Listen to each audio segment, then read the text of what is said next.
नमस्कार दोस्तों, हमारे चैनल के अंदर आपका स्वागत है। दोस्तों, आपने देखा होगा हिंदू धर्म के अंदर बिना पौधों के, बिना फूल के, बिना पत्तियों के किसी प्रकार की कोई पूजा संभव ही नहीं हो पाती। जब तक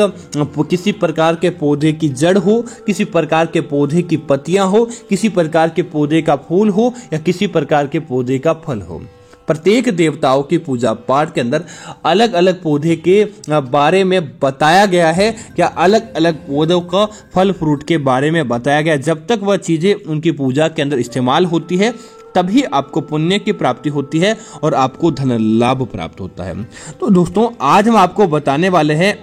कि जहां पर आपको यह फल या यह पत्ती या पर आपको यह जड़ दिखाई देती है, बस आपको अपने घर के अंदर लेकर आ जाना चाहिए। जहां तक आपको फायदा प्राप्त होगा कि आप कल्पना नहीं कर पाएंगे और आप अपने जीवन के अंदर तरक्की देखेंगे। दोस्तों, कई बार क्या होता है, कुछ चीजें ऐसी होती है जो आपके जन्मों जन्म की चीजों को अर्थात की दुखों को समाप्त करने का कार्य करती है और निश्चित तौर पर वह आपको धन लाभ की प्राप्ति करवाती है। दोस्तों, सबसे पहले उनका ऐसा क्यों कारण होता है? दोस्तों, उसका कारण यह होता है उस जगह की पवित्रता, जहां पर वह चीजें होती है, जहां पर आपको पुण्य की प्राप्ति होती है। क्योंकि दोस्तों, जिस स्थान पर वह होती है वहां के माध्यम से पवित्रता बरसती है और वह आपको निश्चित तौर पर धन लाभ की प्राप्ति करवाती है। दोस्तों, सबसे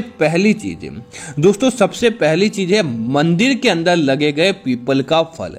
दोस्तों, कई बार आपने देखा होगा कि हर प्रत्येक मंदिर के अंदर एक पीपल का पेड़ जरूर होता है और पीपल के पेड़ पर आपने देखा होगा कि लाल रंग के बेर की तरह दिखने वाले फल होते हैं। दोस्तों, आप क्या करें, इसे 7 फल अपने घर के अंदर लेकर आ जाएं और उन 7 फल को अपने घर के अंदर लेकर आने के बाद मंगलवार के दिन आप एक पीपल का पत्ता लें और दोस्तों दूसरा यह फल लें और ऐसे करके आपको इनकी एक माला बना देनी चाहिए। और मंगलवार के दिन आप इस माला के प्रत्येक पत्ते पर राम नाम लिखने के बाद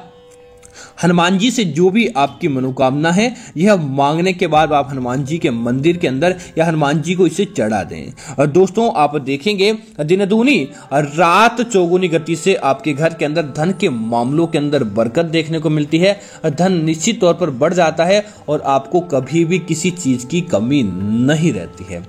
इसी तरह दोस्तों, ऐसी और बात है कि आप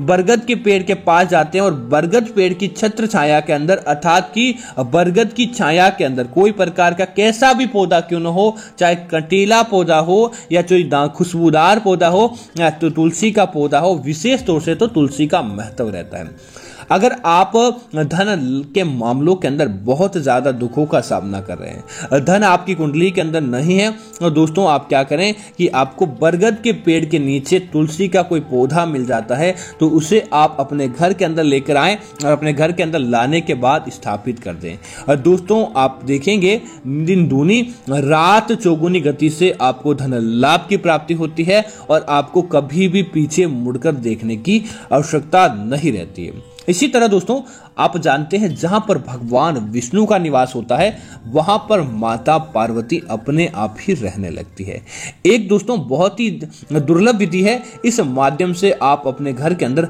हमेशा के लिए भगवान विष्णु को आमंत्रित कर सकते हैं या आप उनका वास आपके घर के अंदर करवा सकते हैं। दोस्तों, आप क्या करें, अपने घर के तुलसी के पौधे के पास आप केले का पौधा लगाएं और आप उसे नित्य बड़ा करें, आप उसे नित्य उसकी सेवा करें, प्रत्येक गुरुवार को धूप दीप करें, आप उन्हें लाल कलावा आदि बांधने के बाद उस केले के पेड़ को बड़ा करें। और दोस्तों, जब वह पेड़ बड़ा हो जाए और उसके ऊपर पहला फल आ जाए अर्थात कच्चा केला या पक्का कैसा भी केला क्यों न लग जाए और उसे आप सबसे पहला प्रसाद आप भगवान विष्णु और माता लक्ष्मी को जोड़े के रूप में आप साक्षात चढ़ा दें। दोस्तों, आप ऐसा देखेंगे कि अगर आपने ऐसा अपने जीवन के अंदर एक बार कर लिया और साक्षात भगवान विष्णु आपके घर के अंदर रहने के लिए आ जाते हैं। वह आपको दिन दूनी और रात चौगुनी गति से आपके धन के मामलों के अंदर आपको वृद्धि करवाते हैं और कभी भी आपको पीछे मुड़कर देखने की आवश्यकता नहीं होती। दोस्तों, वैसे तो यह बहुत दुर्लभ उपाय माना जाता है लेकिन इसकी विशेष महत्व रखता है। इसी तरह दोस्तों, आप सोमवार के दिन कहीं जाने वाले होते हैं और सोमवार के दिन आपको रास्ते के अंदर कहीं बेलपत्र का पेड़ दिख जाता है, तब आप तुरंत उस बेलपत्र की छाल, बेलपत्र का फल या बेलपत्र का पत्ता आप तोड़कर लेकर आ जाएं। उसके बाद ओम नमः शिवाय का मन ही मन जाप अपने मन के अंदर करते रहें। उसके आपको उसे अपने घर के अंदर लाने के बाद आप क्या करें, गंगा जल से उस पत्ते को, इस छाल को या उस फल को धो लें और उसके बाद उसे अपने घर की अलमारी, तिजोरी के अंदर रख दें या जहां आप अपने घर का धन रखते हैं उस स्थान पर आप रख दीजिए। और दोस्तों आप देखेंगे जन्मों जन्म के पाप आपके दूर होते हैं, आपको सौभाग्य के अंदर वृद्धि देखने को मिलती है और आपके सारे कार्य आसानी से संपन्न हो जाते हैं। इसी तरह दोस्तों भगवान शिव के मंदिर का एक विशेष उपाय है जो आपको कर लिया तो समझ लीजिए कि आपको धन लाभ प्राप्त हो जाएगा। दोस्तों आपके आसपास कहीं भी भगवान शिव का मंदिर हो या आप कहीं चमत्कारी भगवान शिव के धाम जाएं, वहां पर कैसा भी कोई पेड़ क्यों न लगा हो, चाहे कैसा भी पेड़ क्यों न हो, उस मंदिर परिसर के दायरे के अंदर कोई पेड़ है तो आप क्या करें, उस पेड़ की पत्ती, उस पेड़ की जड़ आदि अपने साथ जरूर लेकर आ जाएं। दोस्तों जिसका कारण यह माना जाता है, शिव मंदिर की जिस पेड़ ने सेवा की है या शिव मंदिर परिसर के अंदर जो पेड़ उत्पन्न होता है उस पेड़ के आसपास सकारात्मकता भरपूर मात्रा के अंदर होती है और उसके ऊपर विशेष भोलेनाथ का आशीर्वाद प्राप्त होता है। आप वह चीज अपने पास लेकर आ जाएं और उसे क्या करें, अपने शयन कक्ष के अंदर किसी ऊंचे स्थान पर रख दें, जिससे माता पार्वती और भगवान शिव की विशेष कृपा आपके घर परिवार के ऊपर देखने को मिलेगी। कोई आपका बाल बांका नहीं कर पाएगा और आपके पति पत्नी के रिश्तों के मध्य परस्पर प्रेम देखने को मिलेगा और आपके वैवाहिक जीवन के अंदर भी मधुरता होगी। इसी तरह दोस्तों अगर आपको रास्ते के अंदर आप कहीं जाने वाले होते हैं और रास्ते के अंदर आपको बिना किसी पूर्व सूचना के, बिना किसी ऐसी सूचना के आपको रास्ते के अंदर पड़े पैसे, रुपए, पैसे आदि मिल जाते हैं, सिक्के आदि मिल जाते हैं, तो कई लोग सोचते हैं कि किसी अन्य व्यक्ति का है तो वह इसे ऐसे ही छोड़ देते हैं। आपको ऐसा भूल कर भी नहीं करना चाहिए और न ही आपको उन रुपए को खर्च करना चाहिए। आप क्या करें, उन रुपए को सबसे पहले तो आपकी यही प्रायोरिटी रहती है कि आप उसके मालिक का पता लगाएं और आप उसका मालिक मिलता है तो आप उसे इन रुपयों को वापस दे दें, ताकि उनके द्वारा मिला गया आशीर्वाद आपको निश्चित तौर पर धन लाभ प्राप्त करवाता है और आपके घर परिवार के अंदर खुशियां उत्पन्न करवाता है। लेकिन जब इसका मालिक नहीं मिलता है तब आप क्या करें, उन पैसों को अपने घर के अंदर लेकर आ जाएं, लाल कपड़े के अंदर बांधने के बाद आप अपने अलमारी, तिजोरी या अपने पूजा घर के अंदर 21 दिन के लिए आप इन पैसों को अपने पास रख लें और उसके बाद नित्य आप भगवान से पूजा करने के बाद आप भगवान से दिन दूनी और रात चौगुनी आप धन लाभ की प्राप्ति करें और उसके बाद आप क्या करें, उन रुपयों को लें और रुपयों को, जितने रुपए आपको मिले हैं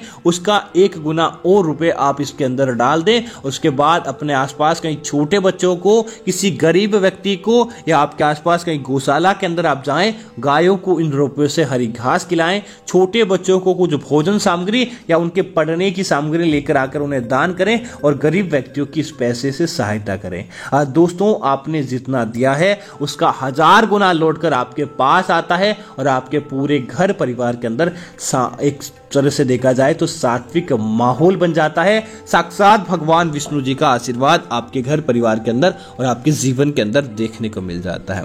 इसी तरह दोस्तों आपको एक कांटेदार पौधा अपने घर के अंदर जरूर लेकर आना चाहिए। दोस्तों कई बार क्या होता है, हमारे घर के अंदर कलह का माहौल समाप्त नहीं होता है, चाहे लाख प्रयत्न कर ले लेकिन कलह घर के अंदर बनी रहती है। या फिर घर के अंदर कुछ ऐसे बच्चे होते हैं जो मंद बुद्धि होते हैं, उनका दिमाग बिल्कुल भी नहीं चलता है। या फिर दोस्तों कई बार क्या होता है कि घर के बच्चे बहुत ज्यादा बीमार रहते हैं और उन्हें असाध्य रोग हो जाते हैं। तब आप क्या करें, सोमवार के दिन सुबह उठें और जल्दी ठंडे पानी से स्नान करने के बाद आप क्या करें, धतूरे के पेड़ के पास जाएं धतूरे के पेड़ के पास जाकर अर्थात धतूरे के पौधे के पास जाएं और उसे आप काला धागा बांधें और बांधने के बाद उस धतूरे के पेड़ को, अपने पौधे को अपने घर के अंदर आमंत्रित करें और उसकी एक डाली तोड़कर आप अपने घर के अंदर लेकर आ जाएं। उसके बाद जो आपका घर के अंदर कोई भी छोटा बच्चा है जो मंदबुद्धि है या फिर ऐसा आपके घर के अंदर लड़ाई झगड़े आदि होता रहता है,